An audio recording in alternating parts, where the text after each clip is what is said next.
ఈ సంక్రాంతి పండగకి కజ్జికాయలు, గవ్వలు, అరిసెలు అందరం చేస్తూ ఉంటాం కదండి.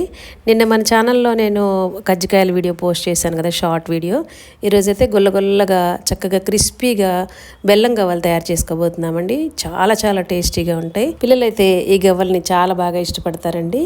చేసుకోవడం కూడా చాలా సింపుల్గా చేసేసుకోవచ్చు అనమాట. దీనికోసం ఒక 1/2 కిలో మైదా పిండి, 1/2 కిలో గోధుమ పిండి, ఒక కప్పుడు అంటే 100 గ్రామ్స్ దాకా బొంబాయి రవ్వ వేసి, చిటికెడు ఉప్పు వేసి, బాగా నెయ్యి ఒక 2-3 గరిటెలు నెయ్యి వేసుకోవాలన్నమాట. నెయ్యిని బాగా మరిగించి వేసి ముందు ఇదంతా గరిటెతో కలిపేసి, తర్వాత చేత్తో ఈ నెయ్యి అంతా ఈ పిండిలో పట్టేలాగా బాగా ఇలా ఇలా కలుపుతూ ఇలా బాగా రబ్ చేస్తూ కలపాలన్నమాట. మనం వేసిన నెయ్యి అంతా పిండికి పట్టించేసిన తర్వాత ఇలా ముద్ద చేస్తే గట్టిగా ముద్దలాగా అవ్వాలన్నమాట. అప్పుడు కొంచెం కొంచెం నీళ్ళు పోసుకుంటూ చపాతీ ముద్దలాగా కలిపేసుకుని కొంచెం నెయ్యి కానీ నూనె కానీ ఇలాగ మొత్తం అలాగా స్ప్రెడ్ చేసేసి ఈ పిండి మొత్తానికి పైన అలా పట్టించేసేసి మూత పెట్టేసి ఓ గంట సేపు కనీసం నానబెట్టుకోవాలన్నమాట.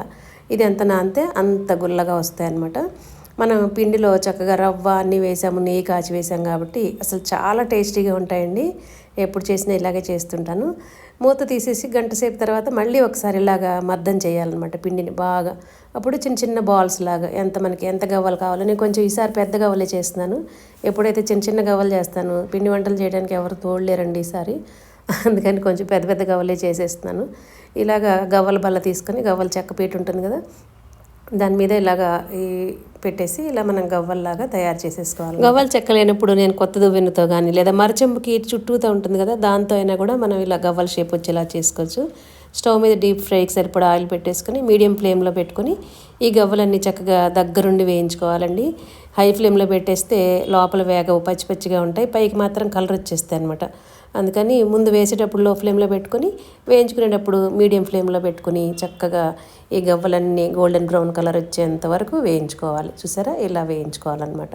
ఇలా మిగిలిన గవ్వలన్నీ కూడా వేయించేసుకోవాలి. చాలా క్రిస్పీగా వేయించేసుకున్నానండి, చాలా బాగా వచ్చాయి కదా. ఇప్పుడు దీన్ని పాకం పట్టుకోవాలన్నమాట. మనం పాకం కోసం అని చెప్పేసి స్టవ్ మీద మందపాటి గిన్నె పెట్టేసుకుని ఒక 1/2 కిలో బెల్లం తరుగు, ఒక చిన్న టీ గ్లాస్తో వాటర్ పోసేసుకొని ఈ బెల్లం అంతా కరిగించేసుకోవాలి. నలకలు ఉన్నాయనుకుంటే వడపోసుకోండి. నాకైతే బెల్లంలో నలకలు ఏం లేవండి, మంచి బెల్లం వాడుతున్నాను.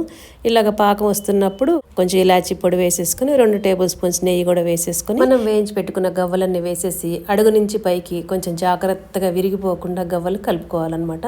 కలుపుతూ ఉంటేనే జిగురంతా పోయి చక్కగా పొడి పొడిలాడుతూ వచ్చేస్తాయండి. ఈ సంక్రాంతి పండగకి గవ్వలు చూసారు ఎంత సింపుల్గా చేసేసుకున్నాము. నెక్స్ట్ షార్ట్ వీడియోలో అరిసెలు నా స్టైల్లో ఎలా చేస్తాననే విషయాన్ని మీతో షార్ట్ వీడియోలో షేర్ చేసుకుంటానండి. ఛానల్లో చాలా కంటెంట్స్ ఉన్న వీడియోస్ ఉన్నాయండి. అలాగే రకరకాల పిండి వంటల వీడియోస్ కూడా ఉన్నాయి. ఒకసారి విజిట్ చేసి మీరు చూసి నచ్చితేనే సబ్స్క్రైబ్ చేసుకోండి. Thank you for watching.